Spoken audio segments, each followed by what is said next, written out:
What is up, and welcome back to How to Invest in Commercial Real Estate.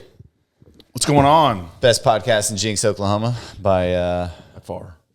by far. We are screaming towards the new year. I feel if there's another podcast in Jinx, we're just openly defaming them. I feel bad. Yeah, maybe we should apologize. They should. Well, we don't know who they are, so they can't be that good. yeah. Obviously, we haven't heard of them. But they've heard of us. So interesting note yesterday. I think it was the 10th straight day the market was down, and I thought it was interesting that has not happened since 1974. Really, I didn't know that. 10 Back straight when, days. How old were you in 1974, Brian? I was investing in I remember that 10-day period. Oh yeah, actually. I bet you did. I bought that dip. Yeah, it hasn't been. Yesterday was bad. Actually, yesterday was a little bit of a bloodbath. But the other 9 days weren't just terrible. They weren't like 1,000-point swings or anything. But yesterday's news of the Fed's only cutting a quarter point, and signaling they may not cut at all next year. Yeah, that was really what drove the market down. It was something that the market was not expecting.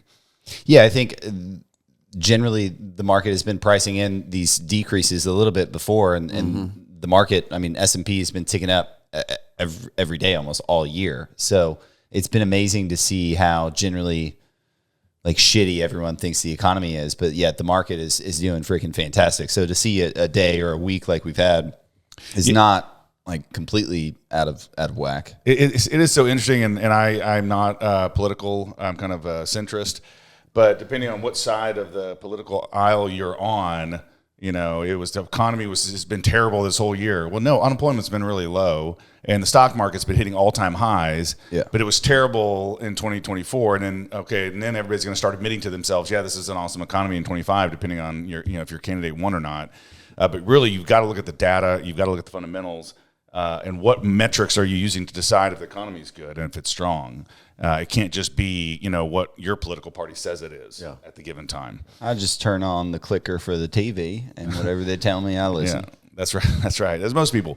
But we are seeing a lot of activity in the market right now, in the commercial real estate market. Deals are starting to trade. I'm getting more emails saying just closed.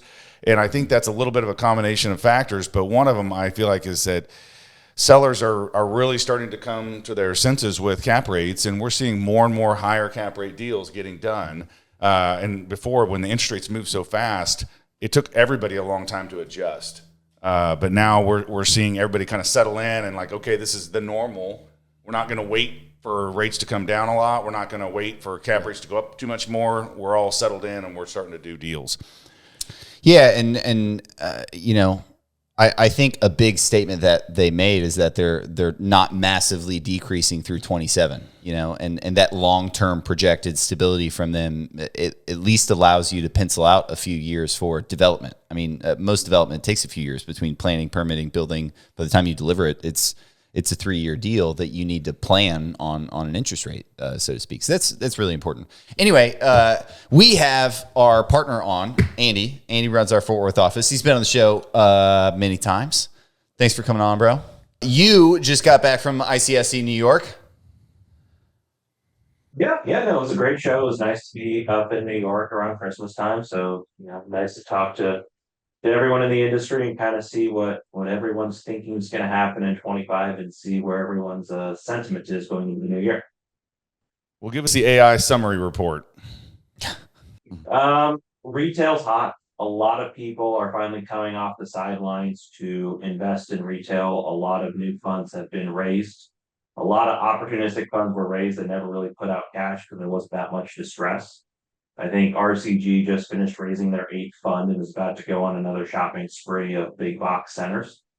People are starting to expect more liquidity to start coming into the space. A lot of people have a lot of optimism. I think the concern that most people had is if there's going to be tariffs, and what does that do to the cost of new construction? What does that do to retailers' prices that they have to carry? I think that was the one big kind of more question mark is, are tariffs going to be real? And if so, how are they going to impact everything?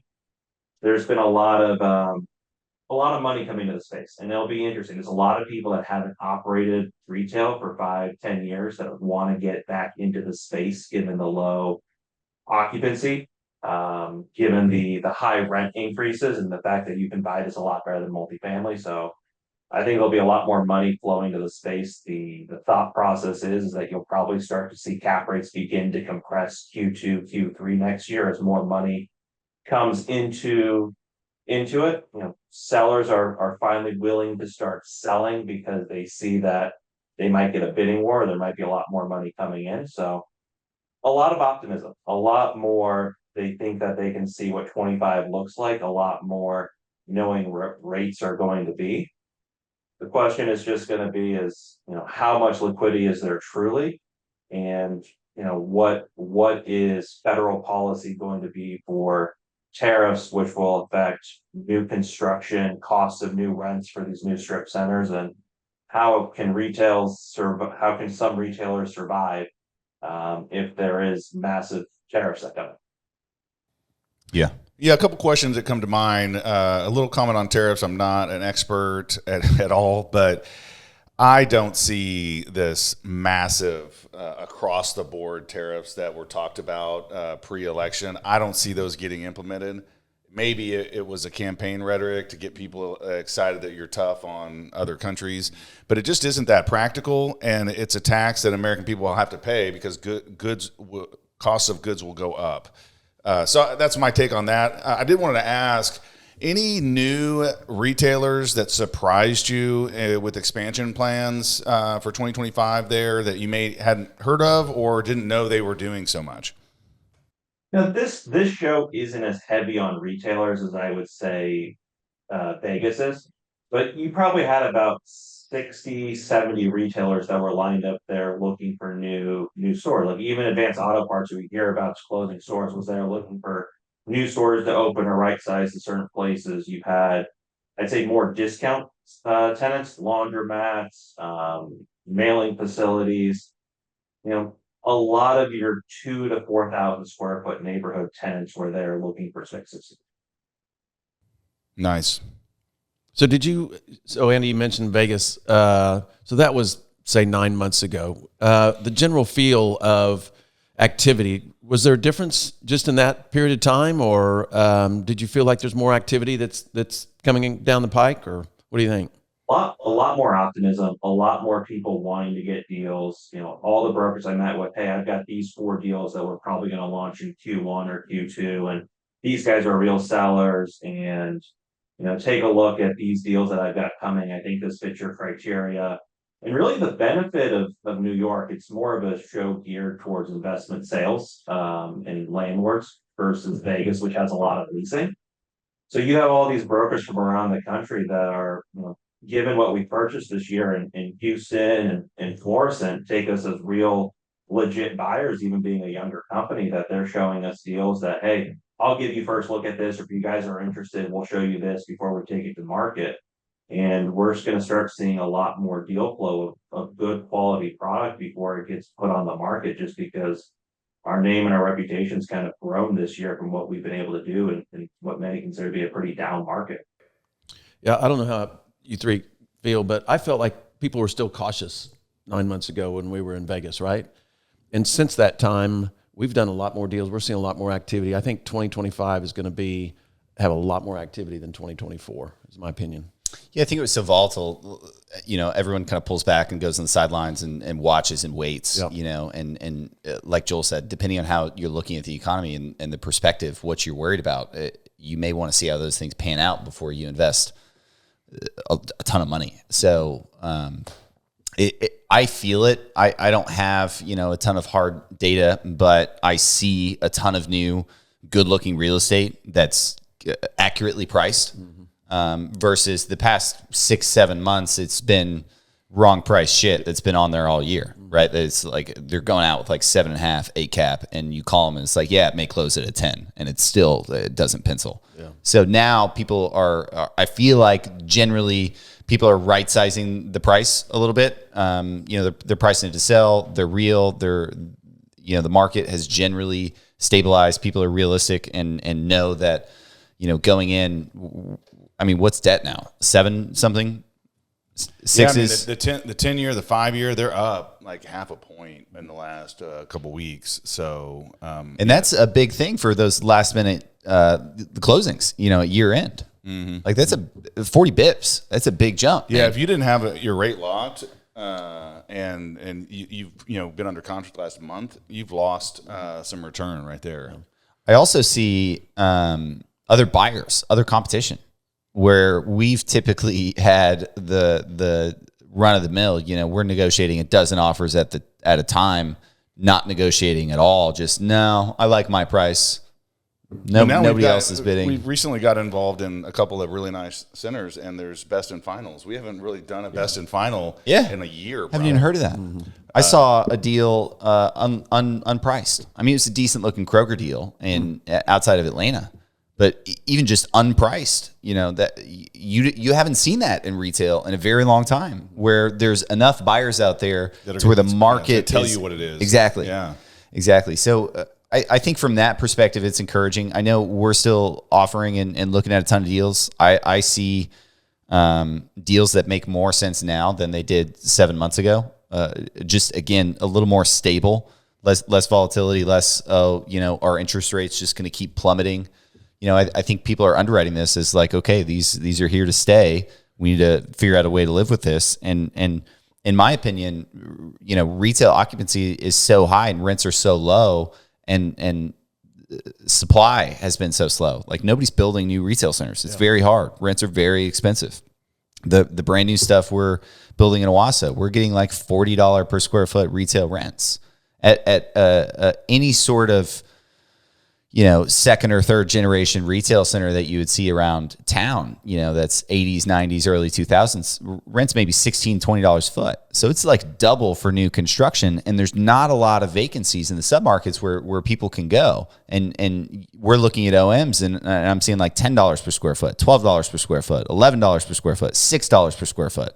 Like you can really jack those rents up. So I think that's the perspective. Is, hey, I'm going in with a little bit of positive leverage now, not as much as I'd like, not a perfect amount to just have my dream cash flow, 12% to the LP. You're not getting that right now. Yeah. What we're getting is really digging down into the tenants and saying, hey, this tenant's been here forever. There's nowhere else for them to go. They're definitely not building brand new. It's a successful business. We need to increase this rent by probably 30%.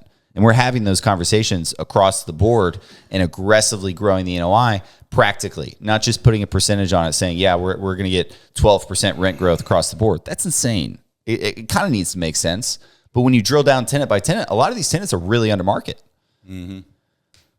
Yeah, it's that occupancy that allows you to be aggressive. Go ahead. Sorry, Andy.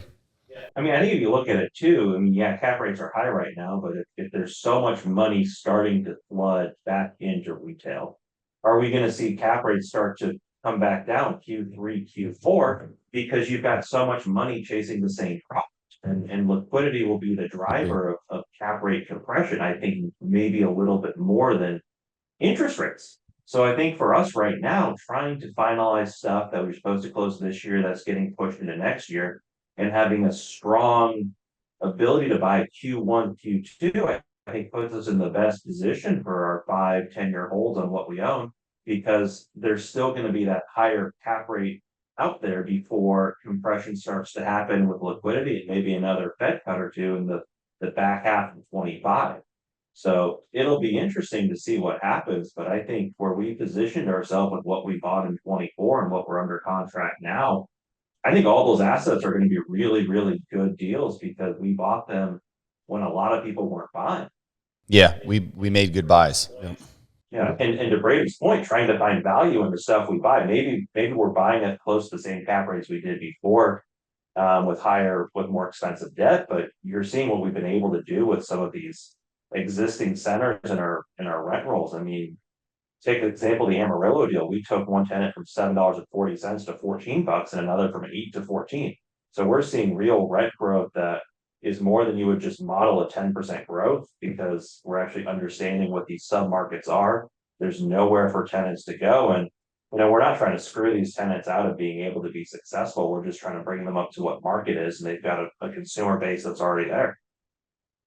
Yeah, and we'll stair step and market in a reasonable timeline to make sure we have successful tenants. The face value of the lease is there for the exit, and we don't have to your point, we're buying at similar cap rates. We don't have to underwrite a lot of cap rate compression. I mean, generally, we're underwriting very, very close exits, again, because of the value is in the rent growth. So that's how I'm looking at deals is seeing like fairly stabilized, maybe 85+% occupied, and super cheap rents. And I think I think that's what's attractive to me right now. And I think the competition is out there. I think we're seeing the activity. I know we've got several sales that are about to close before the end of the year. We've got several assets that are getting offers and getting in contract. So that's a testament as well. Yeah, 2025 is going to be busy. I think it's going to be a great year. Hopefully we can grow the portfolio, bring more investors in, get new money, and make it happen. Yeah. Any other key takeaways from ICSC, and then we'll wrap it up?